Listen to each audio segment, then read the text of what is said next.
This is Windshield Hoops. What is going on, everybody? This is Wilder Adams alongside Zach Dean and River Brown of Pick a Side. River, we haven't had you on in a long time. You were on during All-Star Weekend. So how are you doing? Damn, it was that far? Yeah, months ago. Oh wow. Oh yeah, no, I'm doing great. We just came back from Vegas for Summer League. That was really nice.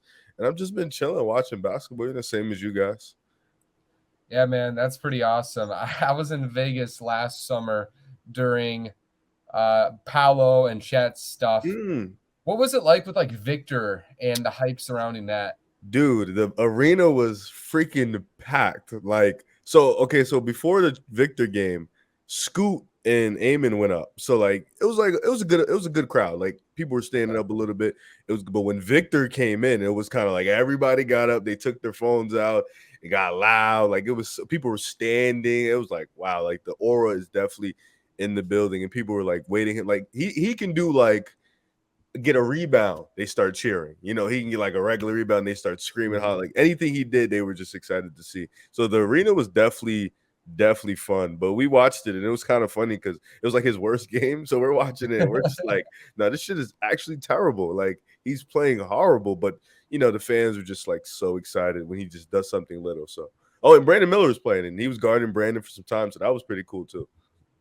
Yeah, I remember seeing clips of him just doing a casual dunk and the arena would explode. Yeah, it was worse in there. Like they were just loud. It was like, bro, he just dunked. That was funny.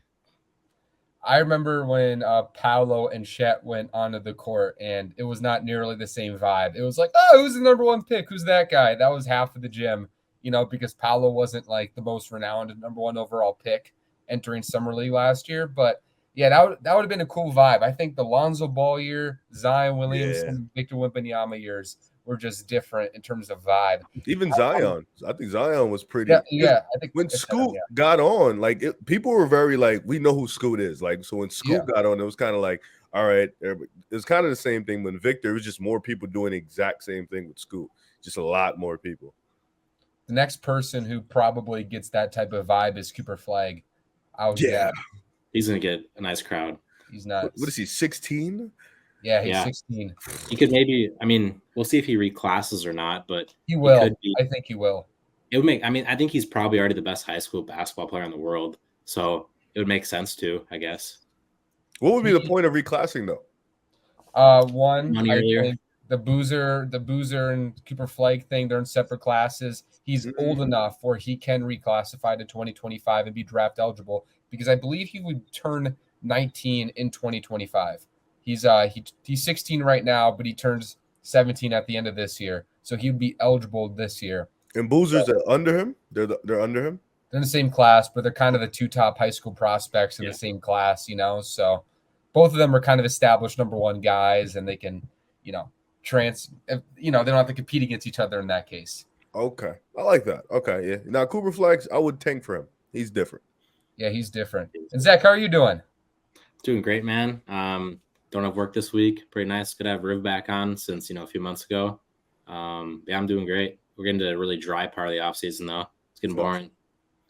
By the way, the last time he was on was during All-Star Weekend when I was in Utah in this very down-to-earth Holiday Inn hotel, because that was the only thing available all in Salt Lake City, and the internet was absolute trash. And I'm sure the Vegas experience was much better. Plus, Summer League is way better, Summer League's way better than the All-Star Weekend. If you had to pick between one of the two, All-Star Weekend's a scam. I'm sorry.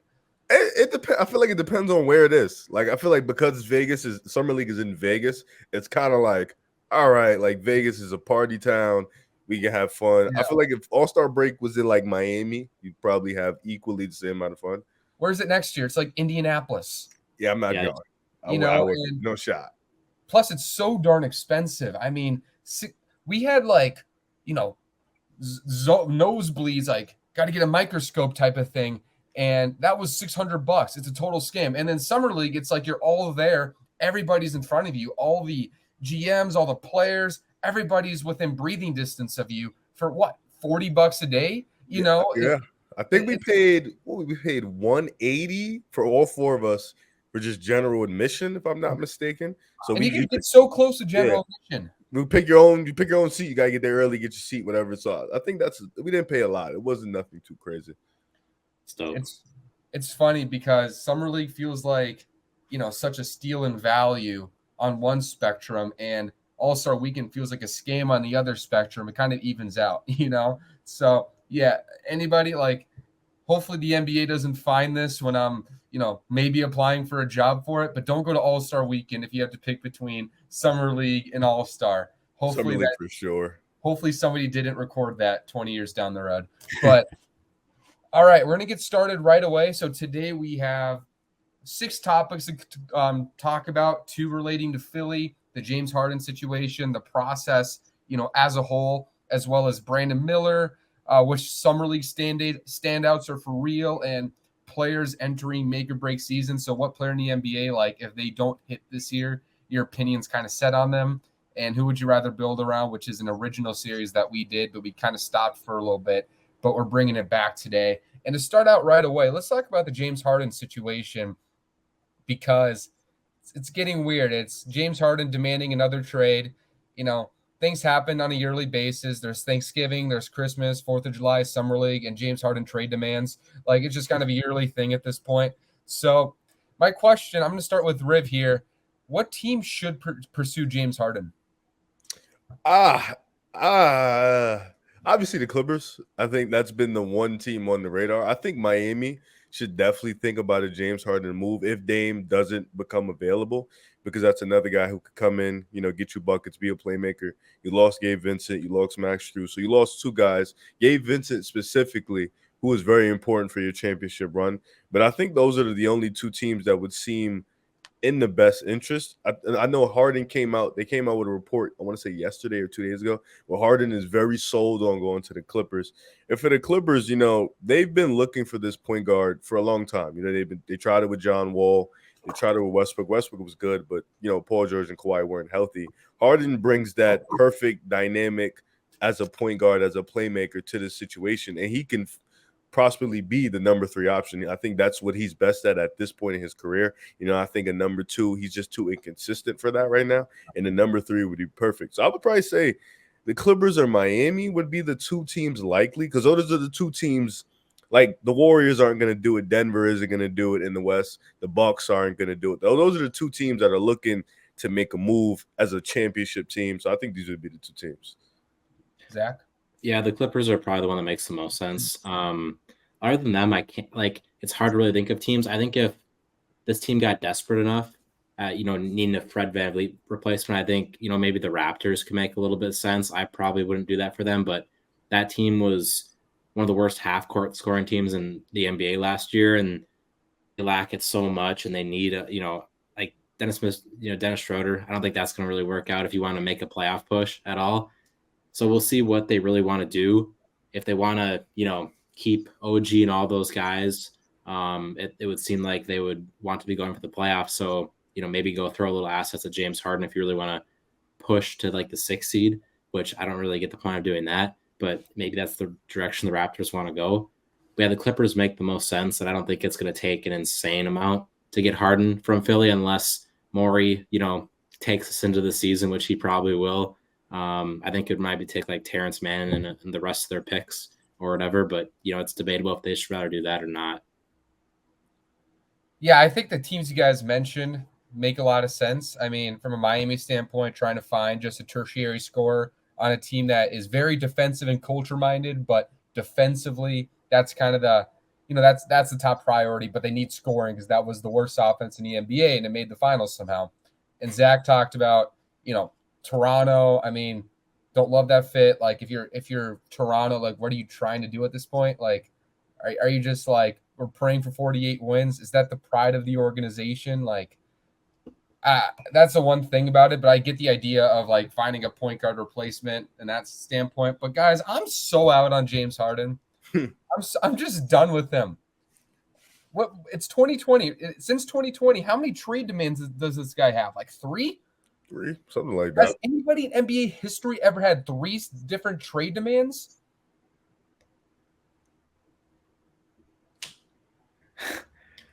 Off the top of my head, probably not. I don't think so. No, did Dwight? Dwight had 3? No, not 3. Maybe 2, right? Yeah. Might have been 2. His leverage wasn't high enough the third Yeah, time okay. around after Yeah, 2. okay, yeah. I'm trying to think. I So, don't think anybody, really. like, if you're an NBA team, how do you trust that? Are you really going to go all in on a guy who's in his mid 30s right now? Somebody who is not a consistent playoff performer, somebody who is regressing, demanding a crap ton of money. And on top of that, he might demand a trade from you next year. Like, how do you trust that? I'm out on it. Like, if I'm the Clippers, like, that is like maybe the only situation, but I don't even love that because I don't trust the Clippers right now, period. We're 4 years into this and it's consistent. Kawhi injuries, Paul George injuries, who's playing, who's not, rumors that the locker room hates each other. Is James Harden going to come in and help the locker room culture on the Los Angeles Clippers? That just feels like more dynamite, in my opinion. Can James Harden really handle a Miami culture? He can definitely handle the Miami clubs, but can he handle Pat Riley? Like, I don't trust the guy. I wouldn't touch him if I'm any NBA team because the level of maintenance this guy requires in terms of financial and just overall like commitment that you're putting into a guy you're expecting to be a franchise player, but hasn't proven to be a guy who can be, a top number 1 or number 2 guy. Is the number 3 option really worth that risk of just like, okay, he might not want to be here next year because he always has his reasons and you don't know what he's going to do in the fall. Maybe he's going to end up, on my pandemic diet and then decide, okay, let's go. I don't want to be here anymore. I don't trust the guy. I don't think he's worth the level of maintenance he's demanding. This is not 2018 anymore. A lot has changed since then. I'm out on him. I'm sorry. I'm out on him. And then you top that with what he's going to be potentially making in the upcoming free agency. Yeah. Which, I mean, I don't know how much he's going to demand with how the market's going right now and how much guys are getting paid. I mean, can you afford to pay a third player on your team like $40 million with the new CBA? I don't know. I mean, we've seen with Phoenix, they don't care, because he'll be making probably a little bit less than Bradley Beal. So we've seen that certain GMs, and I know Ballmer isn't going to care. Like, I know Ballmer is one of those GMs with like, listen, I'll pay for whatever needs to be done to get into a championship. And for the Clippers, they're just as desperate as any other team to make this work. Yeah. Like you said, they're 4 years in. It's been choke, injury. So at this point, you're just trying to bring in as much talent and make this and try to flip this thing around to just bring a ring to Clipper Town, because you got to the WCF first time in history for the team. Now the next goal is to get to a championship. You're hoping Harden can flip the switch, be that third guy, not bring. And he said Westbrook's there now. He really wants to go there. Oh, this we've heard it before, nonsense. But Clippers seem like the one team I feel like that has to make that gamble, because you're at the end of the line here. Paul George is up for an extension. Kawhi's up for an extension. At this point, do you want to risk paying those guys $220 million and they barely play 45 games? It's just, you got to take the risk. It's all about winning championships for a team like that, So you got to take the risk at this point, or it's stay in Philly. It's one of those things, right? Like, think about it in real life. If there's this one girl who's dated 30 guys and you just been an absolute loner for 2 years, are you going to be the guy that says, you know what, I need a girlfriend, I'm going to start dating her? Like, come on, the Clippers, it's just like. These analogies are random, bro. Like, if you're the Clippers, it's like, okay, man, that is the part you're coming from. You're coming from desperation. I'll tell you this, whatever industry you're in, whatever part you are in life, if you're making decisions off of desperation, it's probably not going to work out. So maybe you have to look at yourself hard in the mirror and say, okay, is this Kawhi and Paul George thing really it? And I don't think it is. So from the Clippers perspective, the reason why I'm saying I wouldn't touch Harden if I'm them either, it's like, okay, maybe we should blow it up instead. So I don't even think that's the ideal circumstance, but the closest thing, like you're saying, Griff, which I totally agree with you, is the closest thing to that ideal circumstance is the Clippers. Like, but that's not coming from a good place. That's coming from desperation. And that's what's dangerous. And yeah. I wonder if, like, it might sound kind of weird to hear this, but like they have a new stadium coming, and if they want to put butts in seats, I wonder, like, I feel like you can be fine with, having just Kawhi and Paul George, but, do you send all the chips in to go get Harden as well? I mean, you're going to have to pay him after this offseason as well, because the new stadium doesn't come in for a little bit, I don't think. But Oh, that's a good point. Because you got to think. That's a great point. Yeah. One time, like, we could say whatever you want about Harden in the playoffs, and I agree with you. He's hilarious in the playoffs, but in the regular season, he's been pretty solid. And when he needs to take over games, he has been able to take over games in the regular season. So maybe Harden brings in some leverage where you can load manage PG, you can load manage Kawhi a lot. But we've seen with Kawhi, even if you load manage him, he still can get hurt. So that's also the dangerous part. But you got to look at the aspect of the West. Can this Clippers team right now come out the West? No. Denver, probably not. Phoenix just got Bradley Beal. But if you bring in James Harden as that third guy, does your chances increase? Probably, yeah. You're not going to give up. Let's be realistic. You're going to give up T-Man and maybe Marcus Morris and one more guy. Yeah. Like James Harden can very comfortably, defensively, maybe not, but offensively, he can definitely give you what all those guys give you. So you got to always look at the upgrade, especially in the West right now. It's insane out there. I just don't think he's going to get you over the top. I agree it gets you better, but I think the Clippers have so many problems. I don't think he's going to be the answer to get ahead of a team like Denver or even a team like Memphis. I mean, Memphis has its own problems, but a team like Memphis at its peak, I think, has more potential than the Clippers at this point. So I saw you tweet that too. I was going to ask you about that. No, it wasn't. It was Instagram. It was one of those. I've seen it on Instagram. I posted it on both. Yeah, and you were like, Memphis could go. You said something about Memphis. They're my number 2 team if they keep their head together. Yeah, and I was curious about that because they lack shooting. They really lack a half court offense. Honestly, they're at the bottom of the league. So what makes you? Are you saying like Jaren has to reach this certain level? Ja has to reach this certain level? Like, why'd you say that? Take certain things. I think the first thing is Ja doesn't play with guns. That's obviously number 1. Of course, yeah. Number 2, I would say that I agree with the half-court thing. I agree with the shooting thing.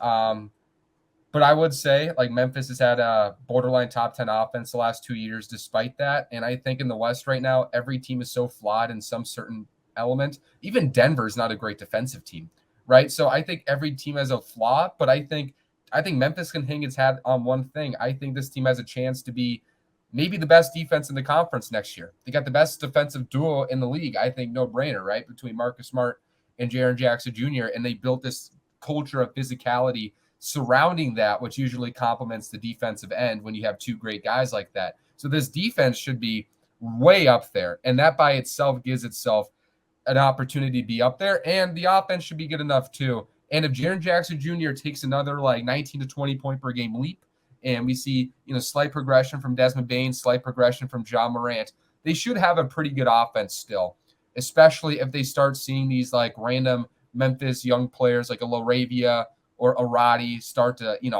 become established rotational players. I think Memphis has the best chance to be the number 2 team in the West if they keep their head together, because I don't think Phoenix is ever going to be able to outdo Denver, what they do in terms of identity. And at the same time, I think Memphis, in terms of pure matchups, you're stopping Jamal Murray. They got the best defensive guard in the conference. You have to stop Nikola Jokic. Nobody's stopping Nikola Jokic, but at least you got the defensive player of the year in the paint, right? So I'm considering matchups and just overall identity. And I think in the West, identity matters because every team is flawed. Okay. It's not bad. I liked it. It was very good, convincing. I just think that having a half-court offense in the playoffs is extremely important. So if they could fix that, I'm with you. Memphis could definitely be a serious threat. Yeah, absolutely. And is there anything we want to talk about regarding this topic still, or should we transition within the Sixers still? Oh, James Harden. I don't know, man. This guy, I don't know. This is going to drag out for a while. That's my guess. Him and Dame, bro. I need him and Dame to figure it out. Bro, he's going to send Daryl Morey. Don't mess with that guy. He's sending Harden to Portland, man. Let's be honest here. Okay, let's transition. Let's talk about the 76ers as a whole. So another disgruntled star in Philly. It's just like it's a Harden holiday demanding a trade. Somebody's mad in Philadelphia. I don't blame them, but somebody's mad in Philadelphia all the time. So we talk about this process thing that kind of started in 2013.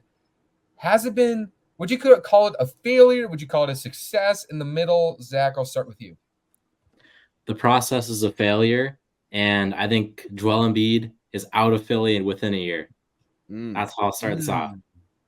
First of all, James, I mean, Joel Embiid by himself, I think he's a superstar, but he has a history of breaking down in the playoffs. And I think the core you have to have around him is a little higher than other superstars because of that.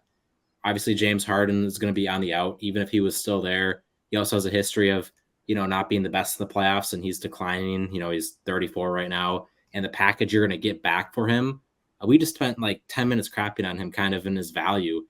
They're not going to get an all-star back. Like, you're going to get maybe like Terrence Mann, another role player, and some picks. Like, that's not going to make Joel Embiid happy.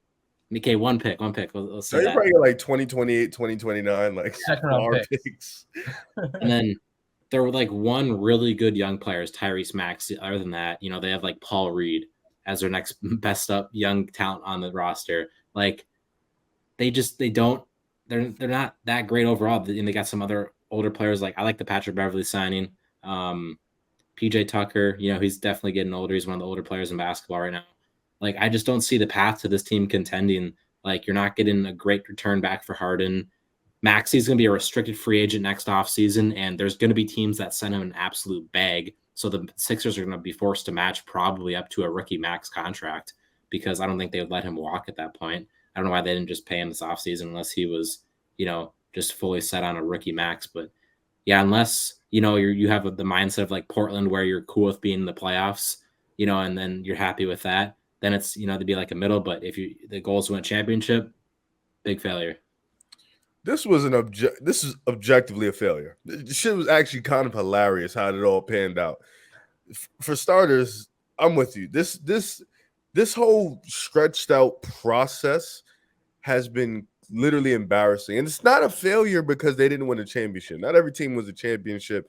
The championship, it takes a lot of luck, a lot of talent. It's a failure because they didn't even get to the Eastern Conference Finals. They didn't even get that far. They've been nothing but second round and first round exits. And Embiid fans love to talk about how he's been injured every single playoffs and how he's had to deal with this. And they don't give him no criticism. The media likes to let him kind of get a pass all the time. And then him this year was just a really bad outing, especially game 6, game 7 against Boston.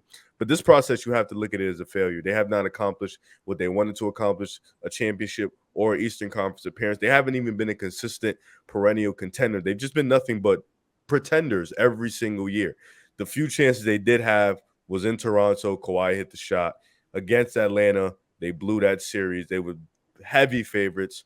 And then this year, against the Celtics, they had an opportunity. They were up 3-2 in Philly to win that series, head to the ECF to go battle the Miami Heat. And they just choked up again. So you have to call it a failure. And they've had good talent. They've had Jimmy Butler. They've had Embiid. They had Ben Simmons. They've had James Harden. So like the situation after this, Tobias Harris' contract is almost up. So that frees you about $38 million. You're going to have to pay Maxey, though. So that money's probably going to go right to him. PJ Tucker will probably retire soon. He's damn near 40 at this point. That man just keeps getting a bag to average 3 points a game, man. Trust me, I don't get it. But listen, if he wants to keep playing, whatever. But he's really, really old. They just matched Paul Reed's contract, so that was an odd signing. Danny Ainge screwed the Sixers with that. That was hilarious. Yeah, they brought in Pat Bev, so it seems like they want to stay competitive. But I'm with you here. I think Embiid is. I said it on my podcast, so I think Embiid is gone next summer. I think next summer is the time when Embiid officially walks out. I think that'll be the time he requests a trade and goes to another team. Team like maybe the Knicks, Indiana, something like that. Speaking of that, Riv, Zach, our second episode, we got to bring that back when it happens because I would look brilliant. You remember we talked about that where I was like, like crazy things happen in the NBA. Like what happens if James Harden demands a trade and Embiid gets mad and wants to go to the Knicks? Like I literally said that. A TikTok on that. Yeah, there's literally a TikTok on that. You gotta wait till he goes to the Knicks, though. Exactly. I think he also called the Knicks getting him. Yeah, didn't you? I think you said the Knicks. I did. I hope it happens, but I also don't hope it happens because my Timberwolves motivations. But that's a different topic from a different day. But okay, so objective definition of failure. No, they didn't fail. I mean, Zach, you're a Timberwolves fan. Would you take 4 straight playoff appearances in second rounds? Well, I would if I was the Timberwolves. Yeah, exactly. So relative to that context, it's not a failure. relative to expectations, it's a failure because this is basically like, you know, what do they say? Like ancient, like Oklahoma City Thunder type concept, right? This is like OKC before OKC, right? Yeah. And obviously different strategies. Like OKC was more about like pick acquisition, and Philly was more about pick value. Subtle differences there, but I mean, good gosh, how many top draft picks did this team have? I mean, they had Nerlens Noel, Okafor. They had the 10th pick in Markel Fultz. 2017. They had Ben Simmons, number 1 overall. Right, this is a team that was always at the top of the draft. They really only hit on one draft pick, and that was Joel Embiid in 2014. Right, but then when you look at it, Ben Simmons should have been a hit. Turned out sort of not to be a hit. Right, Markel Fultz should have been a hit. Something happened. Wasn't a hit. 2018, they draft Mikal Bridges. They trade him for Zaire Smith and a pick that people was saying would be valuable. It was a 2021 Miami pick, and people were like, oh, Miami's on the downfall. That's going to be a great pick. Well, one, that wasn't a good pick, number one, even though it did turn into Tyrese Maxey. So it did turn into Tyrese Maxey. And then Zaire Smith, how many games did he play in the NBA? Like 20? Like he barely played in the NBA. I can't remember him playing. I have no idea. So they missed on a lot of draft picks. The nice thing is they hit on one. They found a transcendent player. Everything else they kind of missed on. And then you look at the stars they acquired. They got Jimmy Butler for 10 cents on the dollar because Tom Thibodeau is horrible at asset management, right? So they got him for, I don't know, this mug right here. And then after that, they let him go for Josh Richardson because they like Tobias Harris. And then they trade Ben for Harden. Makes sense. But now, like James Harden always does, he demands a trade. So they haven't been able to establish that second star. They haven't been able to find just a team that helps Embiid in the playoffs. And at the same time, like Embiid, I'm not sure why he hasn't been the same in the playoffs. I think it's mainly injuries, but they haven't been able to manage that. And they had these hopes and dreams. I remember in 2017, people were like, okay, this 76ers team is next. Ben Simmons, Markel Fultz, Joel Embiid, let's go. No. So overall, like relative to expectations, it is a big disappointment because they basically took the wrong turn every time beside the Joel Embiid draft pick. So overall, in terms of just roster construction, they did bad. And I forgot to mention that Tobias Harris, he's also on an expiring deal, and his relationship with the team seems really bad. He was talking about the fans a few weeks ago and how they would like sell him for a bag of chips if they could. So he clearly doesn't like the fans right now. I mean, that's a 15 per game guy that they're going to be losing to. It's funny that he said that because Philly fans aren't the only one that feels that way. I'm just going to be honest with him. Like there's legitimately a lot of fan base though, because it's not even like he's a bad player. You just make $35 million and you play like mid. That's and you're the 80th best player in the league. Like yeah, that's what it's your money. You don't value the money that you're getting made. But where do we have Joel Embiid ranked in this NBA? Because since we're talking about this process, where do we have Joel Embiid ranked in the NBA? I don't have him top 5. I'm just gonna say that pretty open. I'm like 15 players in, but I started like my top 100 players list. I have him 6 behind Doncic. I haven't had him top 5 in 3 years.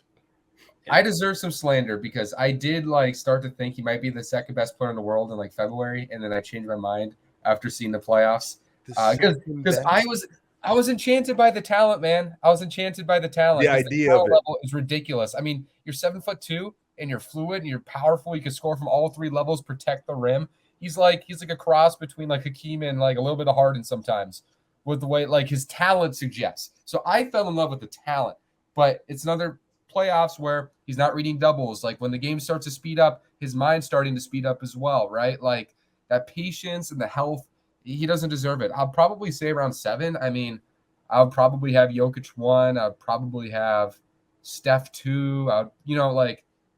Would you rather have Jason Tatum or Joel Embiid right now? There we go. We're getting to the good conversations. Like honestly, next year or like for the next few years? What are we doing? Genuinely, who would you take right now, Jason Tatum or Joel Embiid? I'd take Jason Tatum. I would too. I would take Embiid for next year. Because Jason Tatum shows up in the playoffs. Like, he can be streaky sometimes. He had a bad finals, but he shows up for the most time. Like, he has, like, multiple 50-point games in big moments. He shows up in game sevens. He's constantly in the conference finals, right? So I would take Tatum too. Plus, Zach, who's your 5? Who's the 5 in front of Embiid? All right, Okay, the I 5 got shoot, I gotta find it. Jokic 1, Curry 2, Giannis 3, Durant 4, Doncic 5. Durant at 4. Wow, he's still high. Yeah. Durant's an interesting character to me. I feel like I say that because as great as Durant is in the regular season, he's had a bit of a drop off to the last 2 playoff postseasons, but his situations is odd. His deficiencies in the playoffs also too have been very eye opening for us in the last 2 years. Like he struggles in double teams, he struggles to make the right reads in the playmaking department. But for Embiid, of course, it's tough, man. It's tough to keep him in that best player in the world conversation, and he keeps not showing up in the playoffs. You know, as talented as he is, he does have all the skills set. He has the tools. He just doesn't show that. Like, he hasn't had a series where he's been a two-way dominant beast. You know what I'm saying? That he should be. He hasn't had that. He doesn't kill a series. Yeah. No. So, like I've seen Luka do it. I've seen Steph do it. I've seen Giannis do it. Kevin Durant, I've seen do it. You know, LeBron still can do it. Even Kawhi has shown glimpses of doing it when he's healthy. Tatum has done it. So it's even Jimmy Butler we've seen. I'm not saying Jimmy's better than Embiid, but we've seen him do it last 2 years, you know. So Embiid it's tough because his regular season is amazing. It's just in the playoffs, it's an insane. Like, he probably has the biggest drop off out of all the superstars, and that's tough. Yeah, I remember a few months ago on the show I brought up. I'm hoping this happens next year, but you know how he's been chasing after the MVP kind of the last 3 years, and I wonder if he's like, okay, I got that MVP. Now I don't need to chase after that. I don't have to play as much in the regular season. Yeah, I don't have to, play hurt if I'm hurt some nights, and I can come to the postseason more rest and healthy. And I wonder if that could affect his postseason play at all. That's kind of what I'm hoping to see this coming year. That would make sense. I would love that. I want to see him in a healthy postseason, because that's been the big knock on him. He hasn't been healthy. Because he can't play 70 games in the regular season going for an MVP and then postseason. That just doesn't work for him and his body. That's a great point. Like, because Embiid, it's a weird parallel, because I don't think Embiid is a person who's afraid of the moment necessarily. There's some stars you're just like, yeah, that they don't have it. I don't think Embiid lacks an it factor. I do think, if I had to guess, it's probably like 60% health. Genuinely, like, this guy has a 37 usage in the regular season. This guy is, putting on some crazy volume. He's playing a lot of minutes, tons of handling of the ball. He takes a lot, and I'm not sure if his body can handle it. And here's another question. So we said, Jason Tatum versus Joel Embiid. Devin, if you just had to pick someone on your team, you have nobody in your roster, you had to pick someone on your team for 5 years. Taking Joel Embiid or Devin Booker? Booker. Probably Devin Booker. I would take Booker too. This is bad, because I said this guy was the second best player in the world. I look bipolar. You were crazy. I look bipolar as hell right now. So maybe he comes back, and I'll be honest. There was not a day in this world that he was better than Steph or Giannis or the Joker. Not a day. I think talent-wise, he should be. He should be in that conversation. I fell into it should be. It's like the Anthony Davis thing. I fell for the Anthony Davis thing. He should be this good, but he isn't this good. Even the Cat thing. Cat should be way better than he is. Oh, please don't get me started on Cat. Please. Dude, he drives me crazy. Speaking of I don't think Embiid's afraid of the moment. I genuinely think Cat is afraid of the moment. So those are two differences, right? Where I think Embiid might figure it out. I'm not sure if Cat ever will. So, Zach, I know you don't want to touch that because that's your guy, but he's my number 2 guy. I'm Ant now. He's like my number 5 on the team. Sheesh. I would. I like Ant more. I like Jaden more. I like Rudy more. Really? Yeah, more. I'm one of the few people who actually likes the way Rudy plays, which is funny.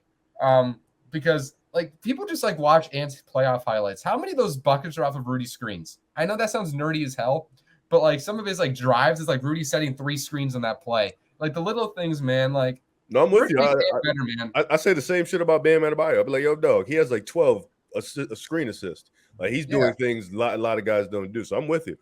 I don't think Cat's going to bounce back this year. I do think Rudy will, though. I really do. I think Rudy I think a summer of rest and a summer of experience. I think Rudy is going to be the more improved center between the two.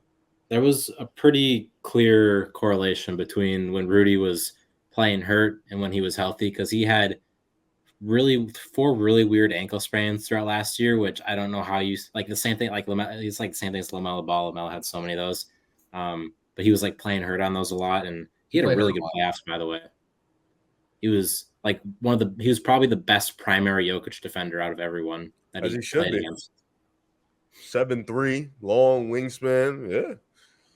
I haven't finished my list. I like Leonard Miller more than Cat. He just got here. I know. He was my guy, though. I had him like 8th on my draft board, and I was like, we got him? What? I'm crying. That's mad funny. 8th is crazy. I had him 8th. I had him 10.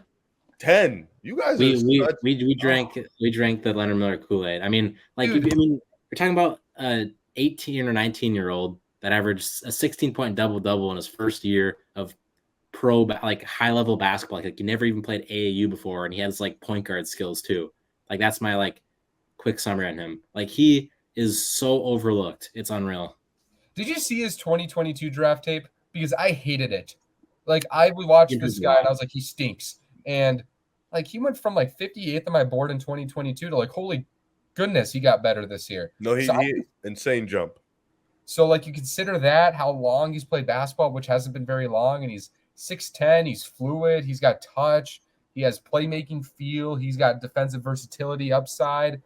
You know, like I just think he's one of those guys where it's like when you hear his work ethic, you know, he feels like one of those like guys who jumps up fast because he's so new to the game. So that was always my take. Not until he came on my team. Like he jumped probably first on my board ahead of Victor after he joined the Timberwolves. But beside that, like, yeah, he's 8th on my board. I'm stamping that until I'm proved otherwise. That's interesting because there was like no shot he was going top 10. Like no. So you guys have him. I always have a guy like that. Sometimes they hit, sometimes they don't. I loved Malachi Branham last year. I think that's going to turn out pretty well. No, Brandon's going to be good. Brandon's going to be good.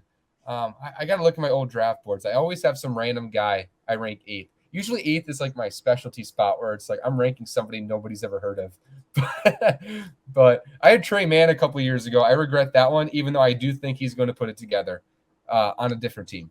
So one guy I did have in my top 10 was Keontae George. That's like one odd guy I had in my top 10. Good for you, man. That's going to hit, I think. I hope so. You know, he was like he was just a bucket. So I was just like, but the one I had before was James Bucknight. So I fucked up with that one. That one was like, yeah, damn it. You know, it's because Charlotte, man. Charlotte is just it's all Charlotte's fault. The thing I'm most upset about for my draft stuff is like I went from loving to overthinking Tyrese Halliburton. And I put him like I think I had him like 3rd on my board a lot of the year. Then I pushed him down to 8. Like I regret that. And then I drank the Denny Avdia Kool-Aid. And then gosh, yeah. Every year I'm like one guy I massively hit on, one guy I massively miss on. Walker Kessler, I had like 42 on my board last year. Yeah. I deserved to draft him and regret trading him just for that disrespect. I was at Summer League and I don't like Denny Advi because I got pissed off at somebody. We was at Summer League and Joel was like, "Hey, River, let me ask you a question." "Oh, what's up?" Ask me. He was like Jordan Poole at Denny Avdia, and I was like, "What the fuck are we doing?" Like, it's not that bad, bro. It wasn't that bad that we have to start asking questions like these. And he was like, "No, I think Denny." And I was like, "He literally can't score. He literally cannot score." But that's how far it's got this year. So. He's got good footwork, man. He should be a good scorer. That's the funny thing about him. He's a good playmaker, great defender. He just can't put the ball in the cup. I don't know. Dude, like if you watch it, like his under 18 tape was so good, man. I'm so upset that scoring didn't take a jump. I thought it was. What is he? Only 21 though. He's young still. Yeah, he's still young. Like his step back and his little hesitation he does to his right when he was 18, bro, was so good. And I think he was averaging like 26 in the under 18. He was going crazy. So I was he was pretty accomplished overseas too. Yeah, he was good. Yeah, he was good at Maccabi Tel Aviv. I don't know what that is. It's the team he played for. I only knew him when he got to the league, and that's when I was like, "Oh, okay, this guy. See what he's like." And then I was like, "All right, he does everything else well. He just can't score effectively." Man, he's like At this point, man, he looks like Kyle Anderson, but faster, man. He's just Mo. Not slow-mo, but just Mo. Yeah. You know. For a wing, that's too important. And not be able to score, it's like, how long can we have you out there? Yeah, especially if you're not hitting jumpers consistently. But let's – okay, love you, Denny. Let's stop talking about Denny. Let's talk about Brandon Miller. Screaming. Did you guys watch his PG interview? I just watched it today. A little bit. Yeah. I watched a little bit. It was only 35 minutes. I was like, what the hell? Mm-hmm. It's already at like 260,000 views, man. It's going crazy. Yeah, PG done cooked up, man. He got some great guests up there. Let's talk about Brandon Miller, though. Yeah, let's talk about Brandon Miller. So funny watching NBA Twitter right now because it's just the logic I feel like against Brandon Miller is so wild right now. So obviously people are freaking out because like the Chris Middleton video and who knows if he was kidding or not. I don't think he was. I don't know. Like he says he was. I'm not sure. He doesn't know ball. And obviously the subpar summer league and people hating on him over Scoot Henderson because of aura, whatever. So, oh my. Okay, guys, should we be worried about Brandon Miller? Riv, I'll start with you. Because of aura. Aura, I get it. Aura's different. I get it. He hasn't played an NBA game, so it's hard. Like people are so overcritical. Like it's okay to have like the fun trolling, like, oh, let me over exaggerate summer league, right? Like you can tell when somebody's just trolling, play around, like, oh yeah, based off this game, Marcus Sasser is gonna be the best scorer in the league. Like I'm obviously fucking joking, like it's just fun. Summer league is cool, but people have been so overcritical of his summer league that they literally forgot why he got drafted that high. Like it's pretty insane to me. But Charlotte, people didn't look at that summer league team as a whole. Like the whole team was really, really bad.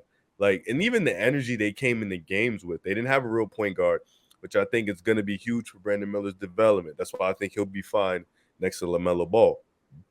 They didn't have a legit coach, and they had a bunch of guys that were still fighting for a spot. Like James Bucknight, he hasn't been good. Nick Smith, he's more of a shot chucker. He also was a top 5 pick in October. Now he fell all the way to the first round, dealing with injuries.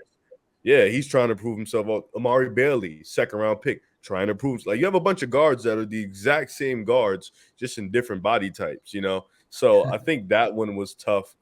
And then on top of that, the constant like guys coming into summer league. I'm not going to over-exaggerate the fouls too much. A lot of them were ticky-tack fouls, honestly. Like, if you watch Brandon Miller's fouls, a lot of them was just like, oh, he reached one time. They called it. You didn't need to call it. You could have kept it playing, but whatever. But the shooting concerns, it's warranted. First time in the league. The finishing or getting to the rim stuff is something I think he will struggle with because of his frame. I think that's just natural. He's a skinny wing. He's going to be playing a lot of bigger, stronger wings. Getting to the cup is going to be extremely tough, and finishing at the cup is going to be extremely tough with that body type. Unless you have John Moran athleticism where you could just jump over people at that point or glide in the air until somebody else drops, it's going to be tough to finish at that type of frame. So I think he's going to struggle with that. But for the most part, I don't want to say, like, I'm not concerned because I think even his attitude to the game, like, he's already came in. He said Paul George was his GOAT. I thought that was dope to say, not because Paul George is my favorite player, but just because he don't give a fuck what you think. He's going to say that's his GOAT, and I think that's tough because a lot of people would just give the MJ, LeBron, Kobe, the regular answers, Kareem. Like he gave an answer of his own, so I thought that was cool. So I think he'll be fine, honestly. I think just Charlotte is a scary place because they usually don't have their guys pan out. So that's going to be a scary situation. But I think Brandon Miller has the right type of people around him, so he'll be fine. He's fine. I mean, the only thing that really further proved to me is that I think he's not a number one option, especially right now. I think he needs somebody like LaMelo Ball around him pretty badly. But, I mean, the team around him absolutely sucked. I mean, Nick Smith had one good game, but the rest of the games, he shot like 27% from the field. And Amari Bailey had a 1-to-3 assist turnover ratio. And, James Bouknight, I mean, he had a nice game, but he's not very good at basketball. I don't know. I'm not a big fan of him, but that was like one of the worst summer league teams ever. I feel like that team sucked. And they were really bad. Like, it's just, I mean, and like players like his mold, like his stylistically played, never really do that well in summer league. Like Brandon Ingram's, he had a subpar summer league. Paul George, I want to talk about Paul George. He didn't have the best. Jaylen Brown didn't have the best summer league. Like guys like him don't really do the best in the summer league. I don't really think it's like a fair test for them, especially in a 4-game sample size. But I mean, we saw the flashes still, and that's really all I care about. And yeah, I think he'll do a lot better when he's actually like playing next to NBA caliber players. Have to be the number one option because that's not his game, in my opinion. Yeah, I think we're all on the same page here. I actually like the way he behaves with the media. It kind of reminds me, because they have to bring Timberwolves into everything. Kind of reminds me when Ant came into the league and he was just like spitting everything out and getting everybody mad. Like I remember when Ant was just like going after Dame for his rapping. He was saying Kevin Durant was the GOAT. He was like, I don't watch basketball that much. I mean, he's referring to all the NBA players by numbers. Like he probably didn't know their name either. Like I don't care about all that nonsense. I don't care. Like, look, sure, you'd prefer if you knew who Chris Middleton was.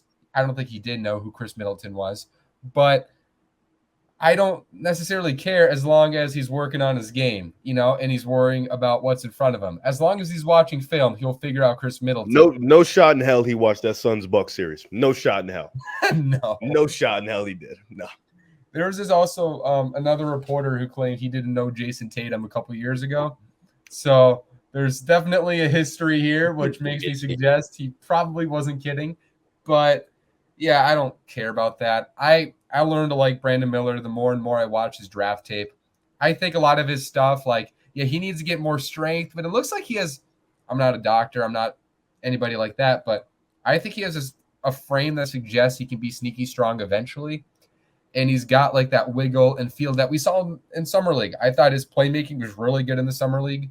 I thought after the first 2 games where he was just like flailing his arms and fouling everybody, after that, thought he was better there. He's got the tools. He's got the playmaking feel. I think his shooting is going to be excellent, especially from the mid-range. If you watched his high school tape, he was the best mid-range scorer in the class, arguably. Like, he is a nasty mid-range shooter. So I think Miller's going to be really good this summer because of the weird Twitter agendas, and also just I think he's really funny. I'm a fan. I think my stock of Miller grew this summer just because of Twitter. So I'm excited to watch him. I think he's going to be really good. I would have taken Scoot number 2, but I'm very interested in Charlotte with Miller at the 3 for sure. I wouldn't have taken neither at number 2, but I get what you wanted. Amon Thompson, I know. You know me. Yo, look. You saw his first game, right? He's got that Lonzo knack for the ball, man. He just knows where to be. And he had that physical element. Yeah, he's going to be good. You slept. I'll never forget. You slept. I did. I had him. What is it? I had him. You had him under Cam Whitmore.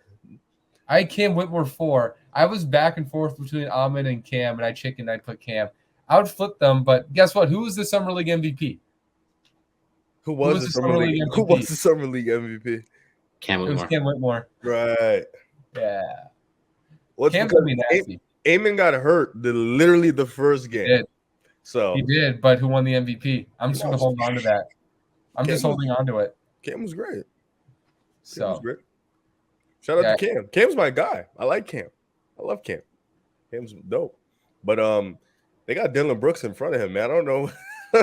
We got Fred VanVleet in front of Amon. Amon can start at the 2 or the 3. You got Jalen Green there. Jalen Green guarding small forwards. That's gonna be fun. That's actually mad. I actually would want to see how that would go out. I want to see how many points the other team would score. I don't know what they're gonna do, but Houston, you guys look. Alper Şengün is not it. You guys need a franchise-changing center. Ooh. How about you guys give us Amon Thompson for Cat and stuff? Straight up. Amon Thompson. If we get Cam in the deal too, just for fun, and then. Amon for Cat. That'd be funny. Now it's $50 million, bro. Amon, Dylan Brooks, a pick. I'll do that trade. Do they even have money left over to do that? I think we're pretty close. We can make the money work. We can do something for sure. Don't worry, we're not paying another center $30 million. We're locked there. So what do you guys think Brandon Miller's ceiling is? Because I've seen like Paul George, Rashard Lewis. I've seen Chris Middleton. Like, what's his real? Forget a pro comp. What's like his ceiling? He'll be 21 next year, so he's I think his ceiling is Paul George. Not that he's as talented as Paul George. I just have always thought that Paul George had another gear in his game. You know, he's one of those guys where I think if he's healthy and maybe he had a little bit more of that, like, I love Paul George, don't get me wrong, but like maybe if he had some of that like MJ crazy in him, I think he could have been like a top 3 player, you know, at his peak with that 6'9", that athleticism, that fluidity with the ball, the defensive playmaking. Like he could have been like at his peak a top 3 player if everything went right. So I think Brandon Miller is not the talent Paul George is, but at his ceiling, I think he could be close to what Paul George is now, if that makes sense. It's like him. Okay, I see. It's like him now is what you're saying. Yeah, like a top 25 player, maybe top 20. I think his floor is really high. I think he's going to be a good starter at least. I do. I think his floor is around like Andrew Wiggins, Mikal Bridges, like now. Like Wow. I think his floor, like I think he can be a number 3 at his floor, a number 3 for a championship team. Like I think he has that type of archetype, and I think the ceiling, top 25 player for sure. Like maybe around Brandon Ingram, Chris Middleton type, like in that gear. Like I think he'll never be a top 10, but I think he could be in that gear. Yeah, I actually like Brandon a little more than Ingram's upside. I do. A little more. Just because I think Miller has more defensive upside than Ingram. Oh, okay, yeah, that's a good point. Yeah, I think he's probably going to be like an all-NBA third-team guy at his best, somewhere around there. Yeah. There's nothing wrong with that. You take that with the second pick. I mean, the second pick historically have been nasty if you look at it. I mean, that's true. You know why it's hard to say I'll take that with the second pick? Because the guy in front of him is Scoot. No, I agree. So it's like if Scoot's like an MVP, you're kind of like, fuck. Like we could have got that guy and just figured it out. And then, you know, obviously Victor. So it feels a little bit like Jalen Green over Evan Mobley a couple years ago. You know? Yeah. So I think Miller's going to be good. I think Scoot has a chance to be great, which is why I would have taken him number 2. But I still like Brandon Miller, and I think the slander he gets is still a little too much. So I think that's why I'm more attached to Miller now. It's because of all the nonsense he takes. So even his own fan base, like Charlotte was ripping him the second he came out of the franchise. Yeah, it was bad. Charlotte, come on. I follow a Charlotte fan page on Instagram.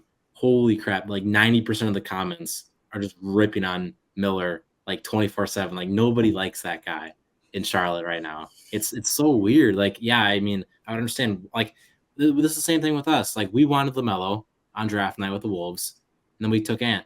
We were never like against Ant after that. Like, Wolves fans weren't really like that. We were all happy to see Ant succeed, but with them, it's like 90% of their fan base is just absolutely destroying Brandon Miller. I don't get it. I'm happy we got Ant though. You guys wanted LaMelo?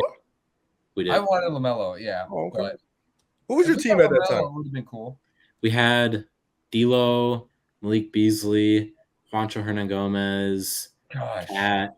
Oh my god!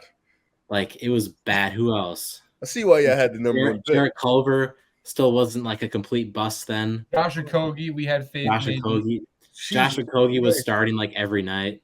Who was our backup center? It wasn't Nazi yet. Was it Nathan Knight? No, he wasn't on the team. I'm trying to remember. I'll be honest, that sounds like a dog shit team. We had like we sucked. Oh my god, that team sounded nuts, man.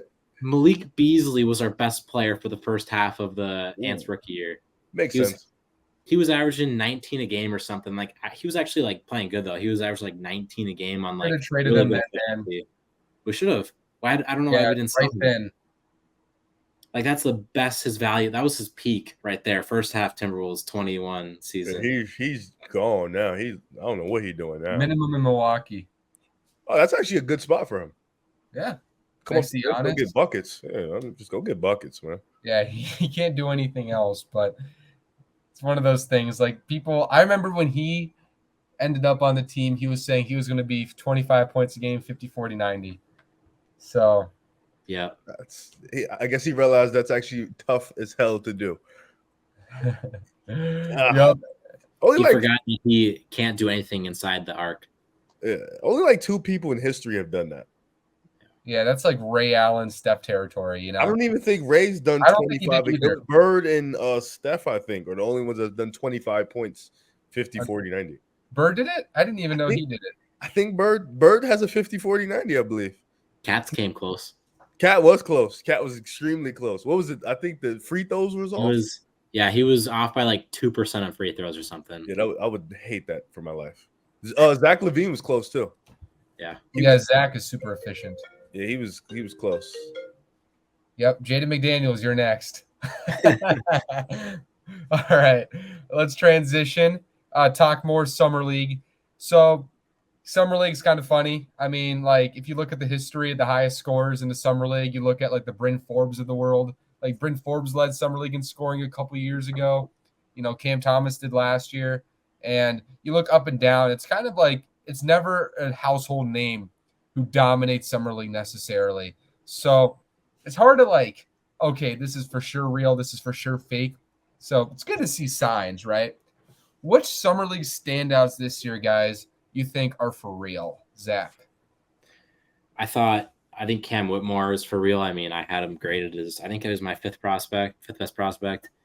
Went 20. Still don't really understand that. Obviously, it was more of a medical concerns thing, but I mean, I think if they did a draft again like tonight, he would be top 10. 20, probably. man. That shit was embarrassing. Medical concern. I think Chet Holmgren, I mean, he actually is a rookie this year, but I think he's really real. I mean, just his rim deterrence in general is unreal at the basket. Keontae George as well. I think he always had the talent in college. Like he had the talent to be a top 10 prospect and like even higher in that. But the fact that he shot like 36% from the field in college was really weird, and his shot selection sucked, especially for a good Baylor team. I don't know why they let him shoot what he was shooting. He lacked pop as well. Like he was not healthy. Like there was a lot of weird signs with him too. And then both the Rockets guys, Jabari Smith Jr., Tari Eason, Leonard Miller from the Wolves. Well, I think all those guys are real. Funny story. So we were in Vegas, and do you guys know Sharif Cooper? Yeah. So Sharif Cooper is like one of my favorite players in high school, right? John stayed in Vegas after we left. John got him to get John's phone, record himself saying, "Shout out to you, bro. Thank you for supporting me." Sent me the video, and I almost cried. Like I literally almost cried because he's like one of my favorite players. I don't even care if he succeeds or not. He's just one of my favorite players. He's your guy. Yeah, just my guy. I don't know if you guys remember this guy, Trayvon Duvall. Yeah. Yeah. Got a picture with him. Also one of my favorite pick. players. 5-star, yeah. Yeah, one of my favorite players ever. Standouts. Marcus Sasser, man. This was one of my guys. I feel like he can definitely carve out a Pat Bev, Davion Mitchell like career. Like he's one of those, even a Bruce Brown to a degree. Like he's around that size. He's small. He's like 6'1", but he's strong. He's physical. He's quick. He has that jerky movement in him. He can shoot the hell out of the ball. The bag is there in the toolbox, and he's a defensive pest. So that's definitely one of the guys I'm looking for, especially with going into Detroit. They brought in veteran point guard ship, Monte Morris, and stuff like that. So that can definitely help him along the way he's playing with Cade and Ivy. So that's going to be good for him. Tari Eason, of course, was one of mine too. Like just the defensive intensity, like and the aggression at the rim. I think that's going to stand out. Especially because this is why I didn't want them to pay Dylan Brooks, because I was like, you could have paid other guys for smaller and let you, because Tari Eason could have been starting at the position. He could have been coming in, being that defensive pest. You could have had him learning and advancing in that role. But unfortunately, they did. Anyways, so that was another one for me. And Kobe Buffkin was another one, not because of how well he played, but just because of how easy the game looked to him. The numbers didn't pop out at an insane amount, but just how easy he was able to get his shot off, the feel for the game as a playmaker, how well he was able to adjust. His jumper wasn't falling at an elite rate, but his ability to just adjust to the game was really easy for him, it felt like for me. And I watched him up close at Summer League because I was able to catch a game from him, and he just looked really comfortable in that setting with those other players in Summer League. So those are my three guys for sure. Yeah, those are good picks. It was hard because I couldn't watch as much Summer League as I usually can because the games are on at like 3 a.m. here.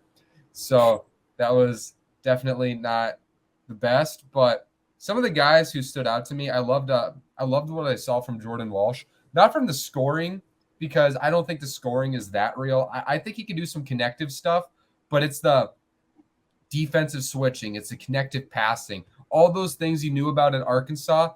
Those are very intriguing things that make me think he could be a pretty solid NBA rotation player. I don't think he has the upside of a top 10 prospect like he was out of high school, but I do like what I saw from him in the couple games that I was able to just kind of like, tune in for Boston. And outside after that, I love Jarris Walker, man. I love Jarris Walker. Like Jarris Walker, the way he's just gonna be a stock machine, man. Because he's everywhere. He's built like Isaiah Stewart, but he's mobile. It's crazy, right? And he can just switch in the outside. He can put his hand in passing lanes, protect the rim, playmaker. He's just going to be an awesome, awesome role player on the Pacers, like the power forward Iggy, or like, you know what I mean? Like he's nasty. I Summer League is like weird because I try to look for guys who have like translatable signs. Like I don't care if you average 28 points a game in Summer League. That's cool. That's cute. Guess what, buddy? Jason Tatum's on your roster. You can't do that. I kind of look for the traits that feel like really good connective pieces. Usher Thompson did the same thing. Like his defense was awesome. His playmaking was awesome. All those things. His rebounding too was amazing. His rebound, like 10 rebounds a game as a small forward, man, that was unreal. So there's definitely a lot of guys. The one guy I felt like, okay, this scoring is going to translate is obviously Keontae. It just feels like there's a fluidity. There's more of that pop. Like he looked a little bigger his freshman year. He looks slimmer right now. His ankle looks healthier, like all those little things. Obviously, he got hurt in Summer League again, so there's real questions with his lower body and his health there. And we talked about it last week. I mean, I'm very curious. I don't think it's going to be like a major, major leap, but I was very intrigued by Jabari's comfort off the dribble for his standards. Like, man, at Auburn, at his rookie year, he's stiff as hell. Just the way he moves and shoots, man. Even when he's like not, you can tell he's not feeling comfortable because he gets stiff when he shoots it, when he's not comfortable. That's why his shot was so inconsistent, even though he's a natural shooter. Once he got into his rhythm, you saw that fluidity, that confidence, and the finishing through contact was very encouraging. Like, I get it, like James Wiseman, Jalen Duren, not like super instinctual defenders right now, but those are big bodies to be slamming at you and for you to finish through contact, So I love the signs I saw from Jabari Smith as well. Yeah, the Shat was a good pick. Shat could win Rookie of the Year. Like he can have a. I wanted to say him, but Zach stole it. Yeah, Zach stole it, so I couldn't say him either. But Shat could have like remember how Scotty Barnes won Rookie of the Year, and it was more because of the playoffs, like how much he impacted a playoff team, as opposed to like how well. I think Shet can be on that type of level where like he's going to be so crucial to what OKC does and how far they get to the like how seeding wise for them, because he's going to be their rim protector. They missed the rim protection last year. They missed a defensive center down low. Jalen Williams is really good shooting the ball offensively, but he's not a defender like Shet is. So you bring in the 7-foot guy that can defend the rim. You already got 4 lengthy defenders in Giddey, SGA, Dortz, and whoever they play like next to them. So you already got those guys. Oh, and J-Dub. Duh. You already have those guys, and now you bring in Shet who can protect the rim. Like Shet has a chance to really. Victor might have the numbers, but Shet might have like this year. Boncaro had the numbers, and Boncaro deserved it 100%. But Kessler had the impact. Like Walker Kessler for the Jazz when they were winning games. Yeah, he was defensively. He was holding it down at an elite level. So I think Shet can have that type of impact for them for sure.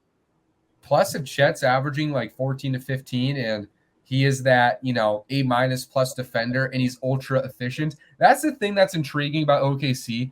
Like, I would not be shocked if Chet has like 63 true shooting his rookie year. Oh, yeah. Because he's going to get easy shots. He's efficient as it is. He's always been super efficient. He's going to get open threes. I didn't love what I saw from Chet offensively in Summer League, but he's going to be efficient offensively. So it's one of those things, right? Like, I think Chet's jump shot was going to be fine. I don't like how much he fell down in Summer League, though. Every time he did a spin move, he slipped. It was like get the rust off. Maybe he's just getting his feet under him and stuff, but it was one of those things where it's like he took a hit and he just flew when he spun. So I think that's going to get better because he's always been like that, but I didn't love that. But overall, like he's still going to be really efficient, and I think Chet's awesome. So yeah, I can see him winning Rookie of the Year. I just think the Victor hype is going to be so out of hand. Like if he plays 65, I think he's winning Rookie of the Year by breathing. Really. Yeah. So Breathing. you know, there's some people who just walk in the room and it's like they get everything for breathing. And Victor's going to be good because he's present. But I think by just breathing and playing 65 games, I don't know who's beating him out for Rookie of the Year. Like LeBron, like Carmelo had the numbers. Carmelo won more. LeBron still won Rookie of the Year. It's LeBron, right? So I think it's going to be one of those things. They say that's the reason Melo's career trajectory like that because he didn't. They fucked him from day one. They didn't let him get rookie of the year, man. That's how it started. Just if someone blames his career for Rookie of the Year, man, I'm not talking to them. It's like that one kid who just messes up in life and he goes back to just not one moment his freshman year. It's like, dude, come on. You know, they have it on. I think it was DraftKings. It's like betting on rookie years. Victor Wembanyama or the field, and the field is the underdog. It's really that bad. Like that. I was like, I'm taking the field. Like how can you not? How can you not take the field? Like because there's no guarantee he plays 65 games. But then you look at the landscape of the league. Like, is Grady Dick going to start? We don't know. Is Amon going to start? We're still trying to figure it out. Is Osar going to start? We don't know. Is Jarris Walker going to start? We don't know. Like, Scoot's going to start probably, yeah. But, like, is Anthony Black going to start? Maybe, maybe not. Like, it's so many rookies that we don't actually know, and they could very well not start. It's like the field is not looking too good right now. Like, you might have to just take Victor and be like, all right, whatever. Get a bank on Victor. He's going to start. There's, like, no shot he doesn't start. So. Oh, yeah. Grady Dick is going to be so hard to talk about for a long time. Oh yeah, Dick. Yeah. Yeah, I was like, I was literally about to say like impulsively, you love Dick that much? I would just call him Grady. Yeah, that's Grady. What we're gonna do. Yeah. There's gonna be some crazy announcing moments like during Raptors games this year. Like some shit like, Dick just hit the game winner. What? There's gonna be some wild stuff going on this year, man. It's gonna be a funny NBA season. Last year was hilarious. I want to say I've seen on Twitter that I can't say on this. So it's so funny the stuff the context people use that name for already. I mean, even on ESPN, I was watching it and the way they were saying his name, I'm just like, it's the best. It's really the best. It's hilarious. Okay, so we got two more topics on the show. One is like we're bringing back an old series, Who Would You Rather Build Around, with one player versus the field. But before that, every year there are players entering critical seasons where maybe their stock dropped for one reason or another the year prior. But if they stay along that trend, it kind of solidifies people's beliefs on them. So who are some players in the NBA that it's like, okay, if he doesn't have this type of season, I'm not going to view him the same way as I did 2 years ago. What player is that for you, Zach? Well, the first one that comes off the mind is, a guy who was the 5th overall pick 2 years ago, Jalen Suggs, and he hasn't shown anything to me that he's even close to worth to that. I mean, he was averaging like 9, 3, and 3 last year, and his numbers dropped. His efficiency went up though. But I mean, he's got to take a big jump here this year, or he's going to be taking the backseat on this Magic team because they have a lot of guards like Anthony Black, like guys like Cole Anthony or Markelle Fultz that could actually push him out of legit rotation. Minutes. Like, I don't know. It has to happen this year at some point. I remember Raptors fans were really upset when they didn't get him, and I had Scotty Barnes graded higher, and I was trying to convince them that that shouldn't be that way. But I mean, as a top 5 guy, you can't be playing this bad. And then another guy, Denny Advia, we were just talking about. I think with an increased role this year, he has to show something, and if he doesn't, he's just gonna be a certified role player probably for his career. I got 3 guys, man. I'm gonna go low end with the first one, Cam Reddish. If he don't pop this year, it's over. The career is over. He's been dealing with a couple injuries and also, of course, inconsistent play. Bounced around for 3 teams so far. Atlanta, Lloyd Pierce wasn't a good coach. He didn't pan out there. Went to New York. Tibbs just blatantly didn't like him, so he didn't play him. headed over to Portland. You know, I thought he was fine in Portland, like nothing too crazy, but they were losing. And now he's in LA. LeBron has talked highly of him. Phil Handy is one of the best assistant coaches in the NBA. Coach Darvin Ham has talked about Cam and his potential. So they really like him over there. So I think this year has got to be the year where he truly defines his role in this NBA. He's 23, 24 years old. He's entering his fourth year. It's now or never to figure it out. Another guy for me would definitely be Jalen Green. You know, I think at this point, year 3, you get a new head coach. Ime is no joke. He is not. He's no joke. He doesn't take things lightly. He will ship you out the first time. He doesn't feel like you're fit for this culture, fit for the team. You know, you saw the report where he's like, I don't want James Harden. He came out straight and said, we don't want James Harden.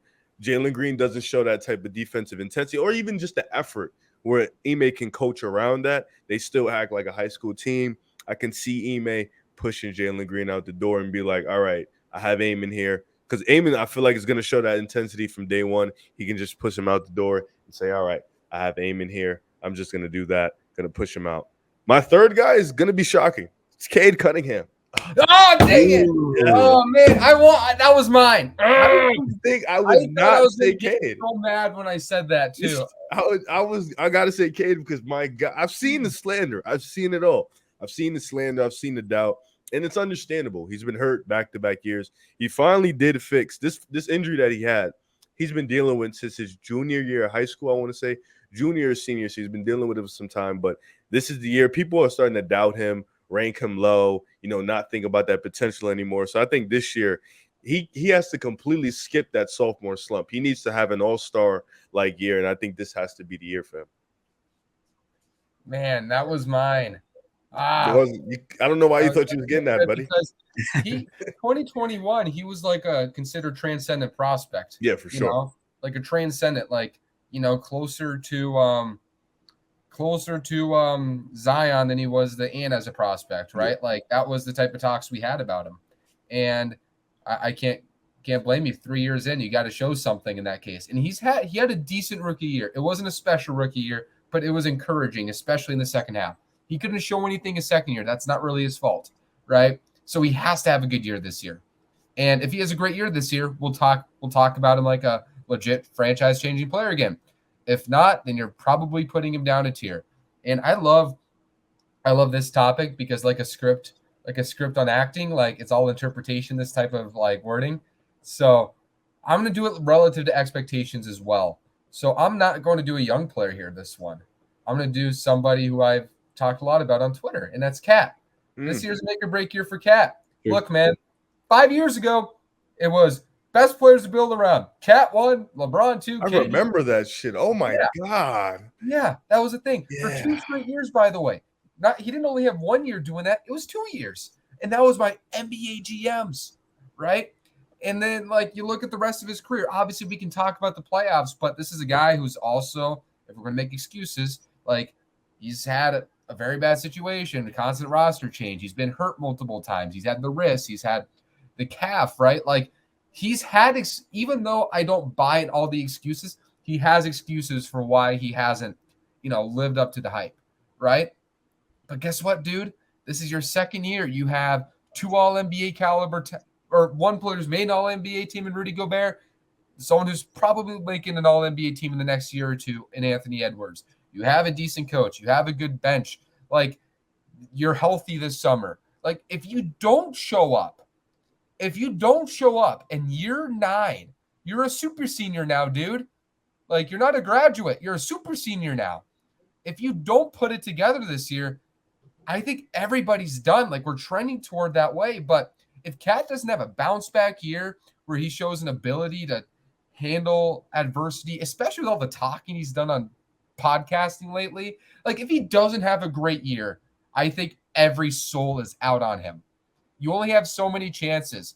It'll be you're a star, but we can't win with you because you're not mature enough and you don't do the things to win championships. That's going to be the talk about Cat, which it already is right now, but that is solidified after this year. So Cat needs a great year. And then I also think Zion Williamson. I'm going to continue the number 1 picks. Yep. Zion Williamson. Bro, if you're not playing 40 games, if you're not playing 70 games this year, I'm going to go put it to 70. because of the last 2 years, people are going to be like, this is who he is. He's always hurt. He's always hurt. He's hanging out with people who are getting mad about his personal life on Twitter. He is enjoying food. Like that's going to be the story on him. That's just going to be the narrative. And it is right now like Cat. But if it's another year of being injury prone, another year of looking out of shape, the allegations are going to continue. So Zion Williamson needs a great year, just so bad. So bad. And I think those are the two that came to mind. I was going to say Cade Cunningham because I wanted the number 1 overall pick trend just because. Sorry. But yeah, I don't forgive you on that one. Question. Is Dame entering a make or break for his reputation? What would you say the reputation is? So he's been known as this loyal to the code guy. He's already broke that. Yeah, but I'm saying in terms of just his legacy, what he's done for Portland. If he goes, let's say hypothetically he gets traded. Let's say he got traded yesterday, right? So we didn't have this topic. He got traded yesterday. He's going to Miami. Now, is this a make or break season on whether now he has a great team, he has a team that can finally contend? Does he need to win it that first year? There's a narrative that he's a great playoff performer. It's wrong, but we'll get past that for sure. Top to bottom, it's not the same. He's just lower efficiency, lower scoring, lower volume. All that stuff goes down in the playoffs for him. He has 2 game winners and the lack of attention in Portland that he holds on to solidify that legacy. So if he doesn't kill it in Miami when everybody's watching him, that'll change. And I think that perception will change. So sure. Probably. Okay. And is James Harden also in this make or break seasons again? I'm solidified on him, but yeah, he's already. I don't think he can really change much unless he wins a championship next year, which I don't see happening. Man, he's 35. Man, can't teach no. I feel like every time you do a make or break, James Harden name just pops up. Like, yeah, he is definitely.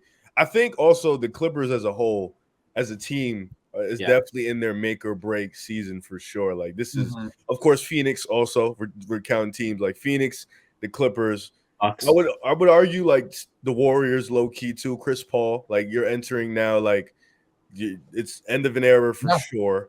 Like these are teams that Phoenix, you just went to go get Bradley Beal. Like Kevin Durant's getting up there in age. No, he's up there actually in age. And then Clippers, you got the 2 injury prone wings. These are make or break seasons for these teams for sure. I think I sound like a generational casual here because I'm only mentioning number 1 picks in this conversation. But DeAndre Ayton is another guy.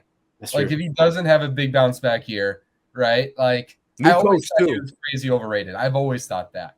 And I just been proven right. But like everybody else, like, I think you need to see Ayton show something, especially as a defensive anchor, for people to believe in him again. So big year for him as well.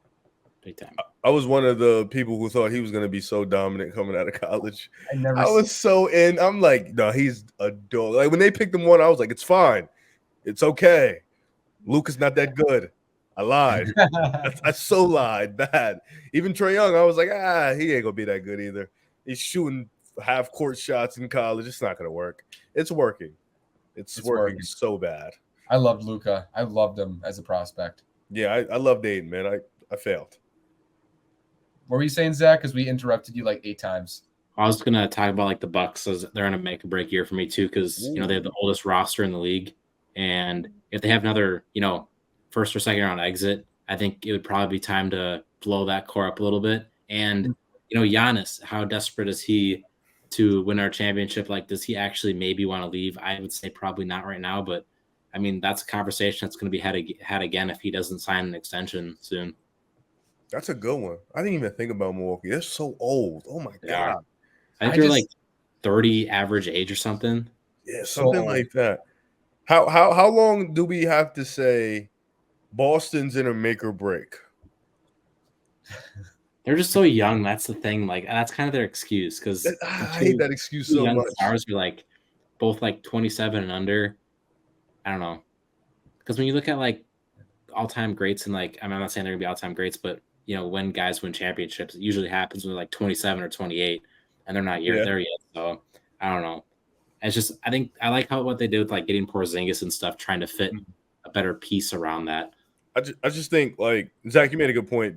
Usually, you guys don't win until like 27, 20, but like cores don't stick together Yeah. for this long unless they have a ring or two in their midst. Like the It's Spurs, kind of big three. changing though. Marcus Smart getting traded, that was kind of the third. Yeah, it's a bit of a man, retooling so, process, but like most cores or trios tend to stay together if they have a ring. Like if they got one, they'll just keep trying to get another one, figure it out. When they don't have one, and it's been some time, it's like, all right, buddy, maybe me and you ain't really cutting it. Like we ain't the ones, you know. So, and they're about to Yeah. give him $300 million. So Yeah, and like Yeah. the only reason why you would break up that core is if you can get like a legit asset, like if you get like a Scoot Henderson for Jaylen Brown. Because if you can't, then why would you, break it up for like some like tier 2 prospect and like future picks that will be in like the late teens, low 20s probably. Like you need to get like an insane piece to, break up that core like actually. that's true. You're right. for sure.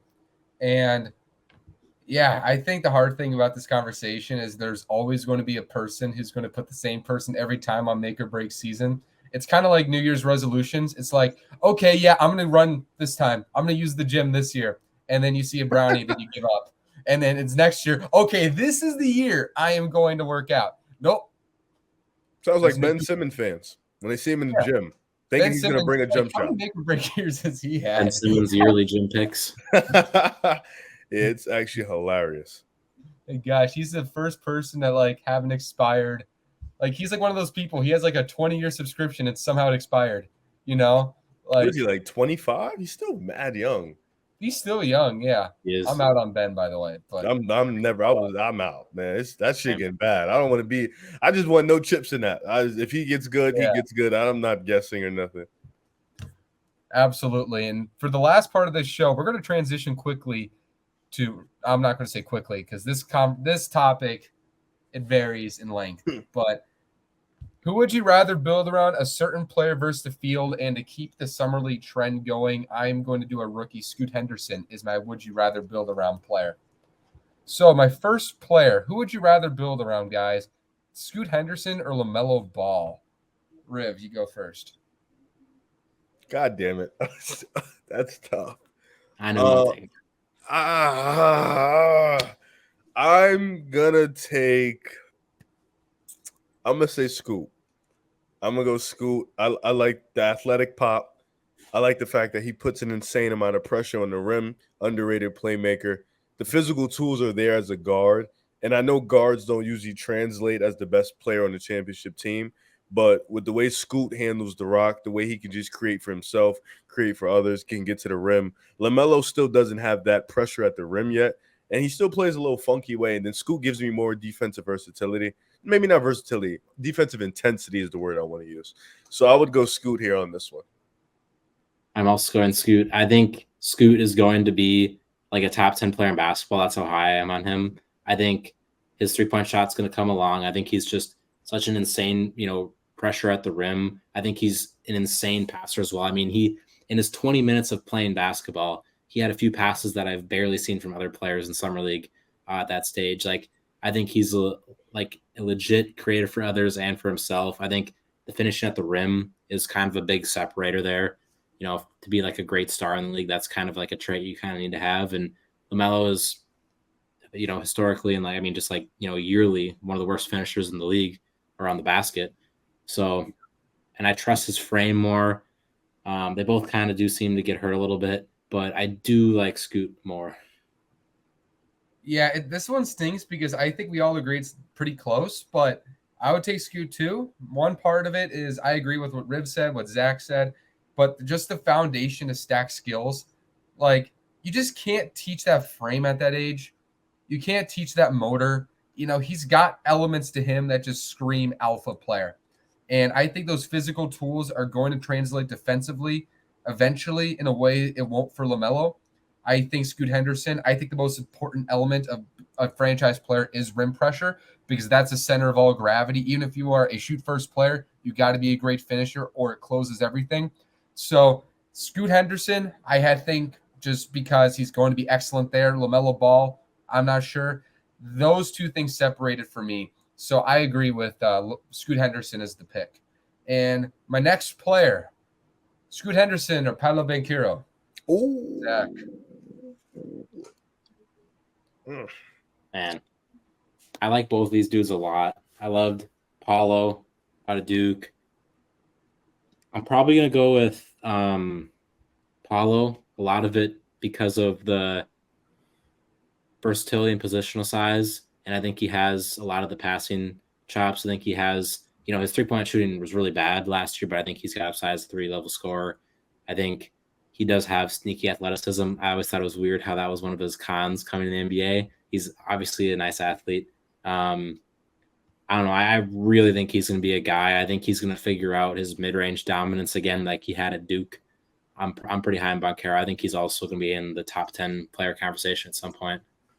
This one is tough for me because how many power forwards like that with that type of game? I don't know if Banchero is ever going to be an elite defender at the rim. I don't know if he's ever going to be able to protect the rim and be as versatile in that department. So I'll probably bank on Scoot. I'm gonna take Scoot here. I love Banchero. I love his mid-range game. I loved his face-up game. I love the fact that he can attack the rim. I like his mismatch game. But I think for a big like him, if you want to play him small, will he be good enough to protect the rim?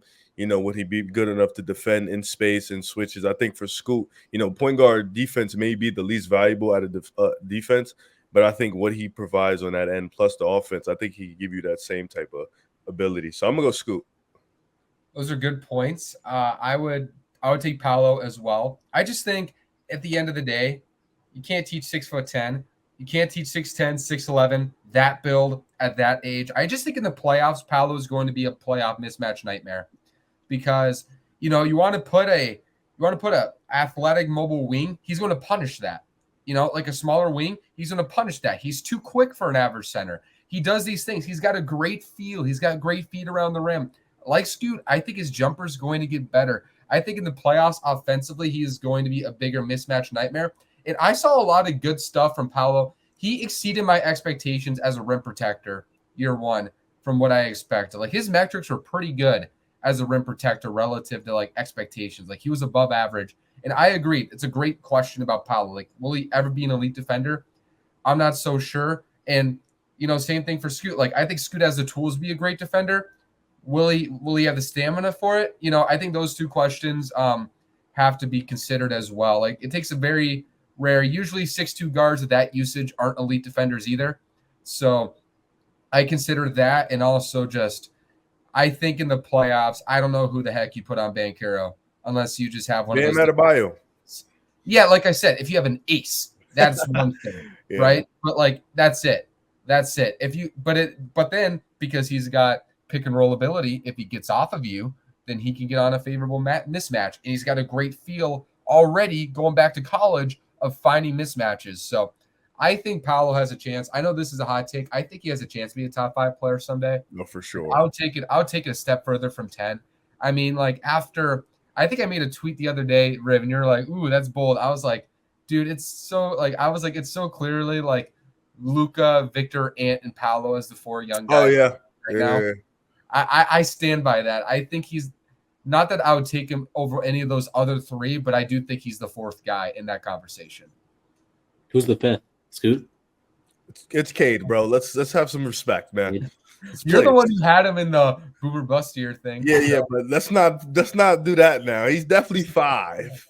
That's a great. What about Scotty Barnes, James? Oh my god. I love Scotty, but no. I'll put Chet over Scotty. That's fine. I'll put Chet over Cade. Oh, that's not that bad. That's actually not that bad. Okay. I'm trying to think who'd be the 5th guy in that. Under 25. You can't put Shea. You can't put Tatum. That's hard. Trae Young, I think, deserves a lot of nod there. It would be Ja, but unless he's 25. Is he 25? He's under 25 still. It'd be Zion easily if he could stay healthy. Zion. Zion would be 4. Honestly, if he could stay healthy. Zion probably be 4. But it's one of those things. It would be Zar Gina. It would be Zar Zion. Their names. Yeah, John Moran has to be 5 then. Yeah. Respectfully. Yeah, probably Ja. I would put Ja even with. I'll put Trae over Ja just because I trust Trae more to keep himself. Okay, that makes trouble. Sense. So. It's one of those guys though, for sure. Yeah, even Evan Mobley has an off chance to get into that conversation if his offense grows because his defense is ridiculous. Mhm. And even though his offense got exposed in the playoffs, he was averaging 17 in his second year. Like, Yeah, I'm trying to think of other guys. I think those are the guys. Halliburton maybe. Oh, good Hallie, God. Has Hallie a deserves big- that nod If too. we're saying Hallie, I wouldn't put him over a couple of those guys, but Yeah, I he's in the wouldn't either. top like 8 for sure. he's top 10 for that conversation probably. Okay, before we just keep spoiling this topic, okay, Scoot Henderson or Cade Cunningham, long term. no comment. I'll take Scoot probably. You know what? Like, I mean, I don't like to talk about injury stuff too much because I think they both kind of have those questions there. But I mean, we'll see what Cade looks like coming off of missing basically a whole year, and then he had stuff his rookie year too. It's worth mentioning, but I think in general as well, I think Scoot as a prospect was around that same level, and I think it would have been a question who would have went first overall if Scoot was in that class with Cunningham and all those guys. But yeah, I'd probably lean Scoot. I think this one's tough because different from the LaMelo question because LaMelo, Cade, same size. Cade, I think, would have went one in that draft. I think he was a better prospect than LaMelo agree. coming out. Yeah, probably. Cade just has every intangible in the book that you want in a leader. But the problem is he hasn't shown you the game tape enough in the NBA. So it's really going to be hard. But I got to bank on my guy. I got to bank on the fact that he has the intangibles plus the mid-range. He showed promise, elite mid-range-like ability in his rookie year. He showed strides as a really good defender, good switchable defender. As a playmaker, has always been there. It's just if the shooting can stick. He did change his jumper up in those 12 games he played last year. It looked god-awful. Hopefully he changes it back to the other one because that second one was really, really bad. But I'm gonna go Cade here because I still think he has top 10 potential. I think they both have similar potential. I think Cade can maybe reach top 5, with that size, the intangibles, that ability. But I think both these guys have top 10 potential, so I'll go Cade. I'll go Scoot because with Cade Cunningham, my question Here we go. is, what is going to be his absolute elite trait? Because I think if you're a top 5 player, you need it. I think Cade Cunningham can. I think if you're a top 20 player, I think his feel, his size, his intangibles, all those things can translate to that upside. Top 20, top 15. But Scoot Henderson, man, he's just got a different build about him. He's got a different gear to him physically. And you add that to, I think, a comparable playmaking level of talent. I mean, Scoot's playmaking is really good, So I lean into traits usually when I'm talking about the best players in the NBA. And I just think Scoot has, his best traits are on a higher spectrum than Cade's, even though, the idea of Cade coming in was like Luka, but people forget Luka's 6'8", 250 sometimes. That's an elite trait. He's Cade more Tatum. is Luka, So I'm just wondering with Cade, what is going to be just his absolute, undeniably elite thing? Because I think you need it. And mid-range might be the closest thing to that. But if there's one thing I would not want to be my elite trait is my mid-range shot. So makes sense. So yeah, that is okay. I think I'm gonna do one more before we end this show. I just got to figure out which person that's going to be. Okay, I'm going to do both players haven't played a minute in the NBA. Ooh. So Scoot Henderson or Chet Holmgren? Oh, I thought you was gonna do Amen. I thought you were gonna do Cooper Flag or something. Dang. See, the thing with centers is centers and point guards are wild cards in the top 10 because there isn't many centers, but there isn't many point guards. There's 2 point guards, and Luka's a hybrid. There's 2 centers, but Embiid's a choker. So it's legitimately the Joker and Steph. That's top 10 true point guard, true centers at the position. That's certified winners. They're elite MVPs, all that good stuff.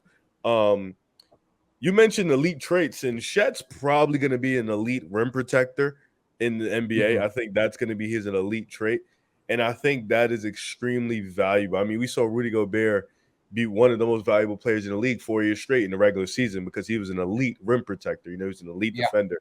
And I think Chet can bring that also with a fluid offensive game. So I would go Chet here. I think Chet, we forget because of the injury, was a highly touted prospect, was a guy who was looked at as a unicorn who can come in, be an elite rim protector, has a nice soft touch around the rim, had shown flashes of being a spacer, being able to shoot the jumper. So I think if he can put all that together, I think his absolute best and Scoot's absolute best, I would lean Chet. So I'm going to go Chet here. I love that. Yeah. I'm very 50-50 on this. I think they both have like the it factor as players. I think they're both like tough as nails, and I think they're both going to be really good. I would probably lean towards Scoot a little bit, but He picked Scoot for every answer. I got him. I took Follow. Oh, yeah, that's the one he didn't take. Scoot. This is Scoot guy. Got him. I'm a big Scoot guy. I think he's gonna be really great. I think he has it. I think he's gonna have a great rookie year. I don't know. I just think his overall offensive impact is gonna be pretty undeniable. I think he's gonna be one of the best playmakers in the league at some point, and a really great scorer at the same time. And then with the 6'7", I don't know what his wingspan is. Either 6'7" or 6'9" wingspan. It's really big. It's great. I think he has good defensive upside. I don't think he's got I don't think he'll be an all NBA type defender, but I think he can be a good defender. And then combine that with, being one of the better offensive guards in basketball is what I think he'll be. The only concern I would have is what he does defensively in the playoffs, and those types of matchups, and who do teams put on him, like if they're like match against like the Rockets or something, like do they go and put on Ben Thompson who's gonna be like 6'7" on him? Like that's what they did in the summer league game too. But yeah, I'd probably just barely lean Scoot. I want to say Chet because I do agree with Riv. I think Chet, I think the best outcome for Chet is better than Scoot's best outcome. And I would even take it a step further. I think if healthy, if both players are guaranteed to always play, I think Chet's worst outcome is better than Scoot's worst outcome. So I think if we took that into account, I think that it would be Chet. And obviously, he's got a personal connection. His family is friends with my uncle's family. So there's sort of a secondary connection there. He went to my cousin's school growing up, right? So I told them, hey, if he ever needs a friend to talk to, I got him. If he ever feels lonely in the NBA, if he needs a friend, I got him. This is hard because I say that, but then I also worry a little bit about I worry about Chet's health more. I do, even though Scoot's been hurt a little bit. Chet, sometimes his falls scare me. The way he moves in the perimeter scares me a little bit. It feels like he's about to trip wrong. There's a couple things that scare me there. So for that reason, I would lean Scoot. And even though I think Chet has an individual more upside, I think Scoot as the heartbeat of your team has a little more individual upside as well. So I am leaning Scoot here, but it's so close because I love both. I like that answer. That's not bad. These are all great players. And Scoot's one of them ones. Yep. And Scoot Henderson or Jaden McDaniels. Okay, all three said Jaden McDaniels. Okay, we'll end the show right here. All right. So thank you guys so much for listening once again. And before we end the show, Zach, Riv, you guys want to say anything before we close out? Shout out you guys. I'm not really good at the ending, so I'll be honest. Shout out you guys. Thanks for having me. I love talking hoops with you guys. I would love to see y'all push more content out, please, for the love of God. Yeah, appreciate that, man. We're trying to do it, man. 82 games of the season. I don't like the Timberwolves, so I don't want to see that. But for your Timberwolves fans, 82 games, push out about 50 to 60 videos. Get that content. Ant-Man's gonna make y'all some money, man. I'm telling y'all. So you're ready to start pumping out that Ant-Man content, man. Appreciate that, man. Zach. As much. Thanks for coming on, man. It's great to have great guests on the show. We had you last time. We were doing what was that? The redraft of the last 5 years. That was pretty fun. Yeah, that was fun. Who did I pick? I don't even remember. Who picked Ant-Man? Shea second, right? We all took Luka one, and then Shea second, and then I think Ant went third, and then I think it kind of went down from there. I think I took Darius Garland extremely high, and he wet the bed in the playoffs, and I was really mad about it, for a month. Him and Mobley, bro, when they play like shit, I was in the gulag so mad. I was sitting in my room with the lights off, and and I was just sitting in the corner, and I was just like, there's just no way they could play this bad. Like, it's just no way. And they're just playing horrible. And then Donovan Mitchell was also playing bad. So I was like, such a terrible day. And then Poole got benched. I was like, sad. I got one question for you, Rib, because I know you cheer for like half the league, basically. It's not half yet. It's close. It's not half yet. If you had to pick one team, I'm sure you've been asked this before, but like, who would that one team be? Like, you could only cheer for one team, and like that's the only team you could be a fan of. Who would be that team? Can we make guesses first? Zach, you and me will make guesses. Yeah, I actually never been asked this question, so I've never had to think about it. Can we make guesses I'm guessing it's gonna be the Warriors. I don't know. That's my guess. I'm gonna guess Bulls.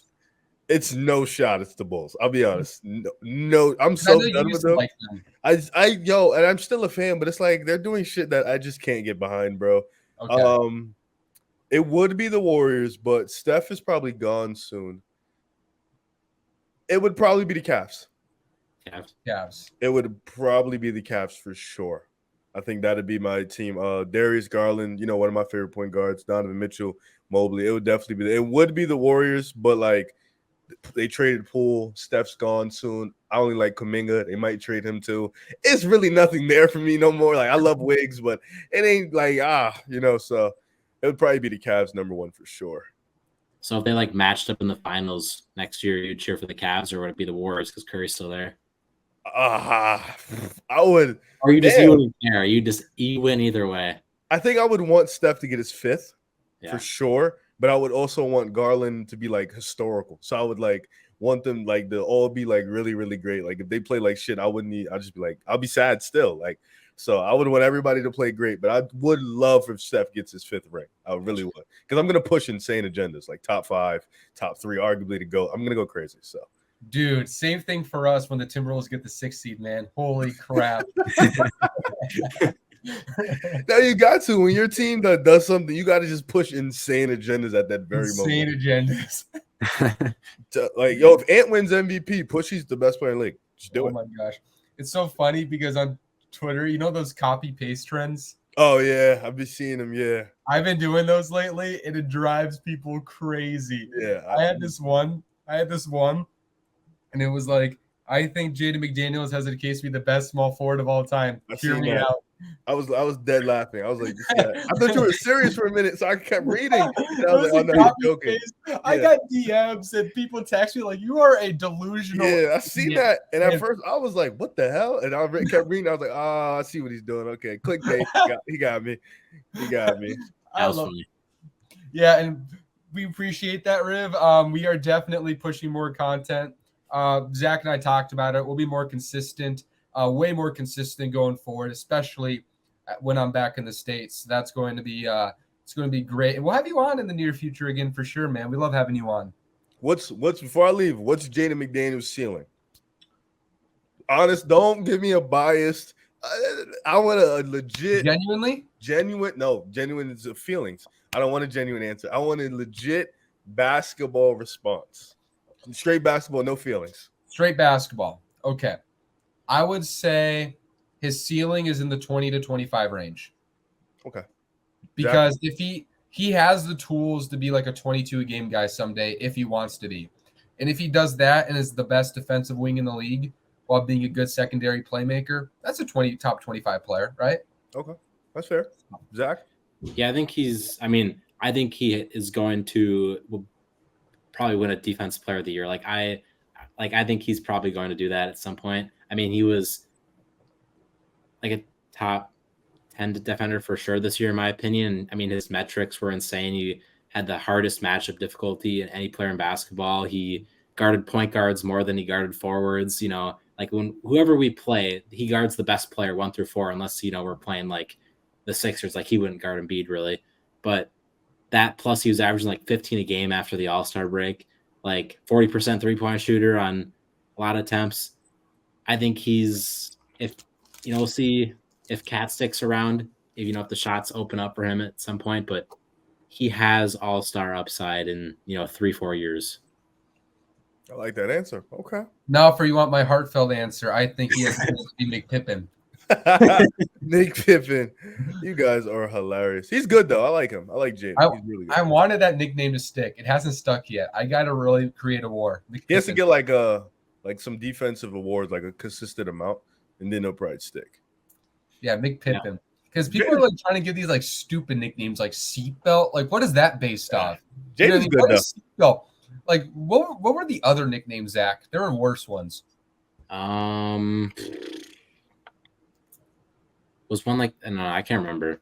I think there. What's the one that's kind of sticking right now that the announcers were calling him? Was that seatbelt or was it? Yeah, it's such a bad nickname. Seatbelt? Let me look it up because he has McDefense is better, and that's corny.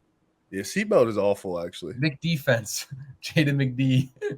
Oh, that's crazy. Yeah, his one nickname on Basketball Reference is seatbelt right now. That's a horrible nickname. Yeah, just call him Jaden, man. And they called him Wasp. I mean, it was like, what? You guys are so confused. Like, just making things up at this point. Just call him J Lockdown. J Lockdown. Simple. What was another one? I don't know, but yeah, I remember. I think it's going to be Jaden. Yeah, it was Big Mac at some because we have McLaughlin. Big Mac is good. Yeah, we had Big Mac. Slim isn't bad. Yeah, Slim. I think it could have been the Slim Reaper, but KD got that one. Yeah. Gosh. KD just wishes he was McDaniels, man. Just give the nickname to McDaniels, bro. We'll give you like Cupcake or something. Cupcakers. KD's gonna find this clip on Twitter and he's gonna enter your DMs. Well, he's already like said some words to me, so yeah, he commented on his Instagram post once. So it's hilarious. Bro, what'd he say? So one time I called KD the Aaron Rodgers of the NBA. He took that to offense? I don't know. I photoshopped Aaron Rodgers' face on KD. And he commented, "You're way too emotional." And I was like, "You're right, but why did you have to comment it?" Like, I don't. That's bad. I didn't think it was that. I don't know. So it was pretty good. I was like, people were like wanting me to respond. I was like, I'm just gonna leave it there, man. I appreciate the comment. Like, that's just really cool in general that he commented on it. That's bro. Give me better insults. I'm gonna aggregate the hell out of it. Like, you know what I mean? So I think he comments on everybody's page at this point. Yeah. Full-time Twitter employee. He said things to you guys too, didn't he? Yeah, he said we're ordinary people. That's pretty much it. We got comments from DeJounte. I wasn't there for that video.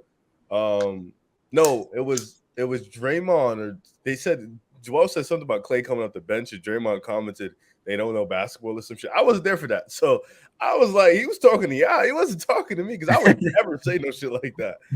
So, and DeJounte, we caught him laughing under our post one time, real like sent like 30 laughing emojis. He said something. Oh, it was the DeJounte out the league thing. Yeah.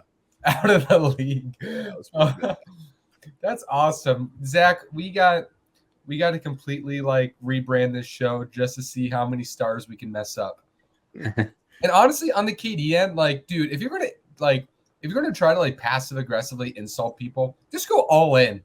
Yeah. Just give us nicknames, man. Just give us the most insulting nicknames that aren't like, you'll get canceled for. That would be cool. I'd love that. So, yeah. So this is going to end the show.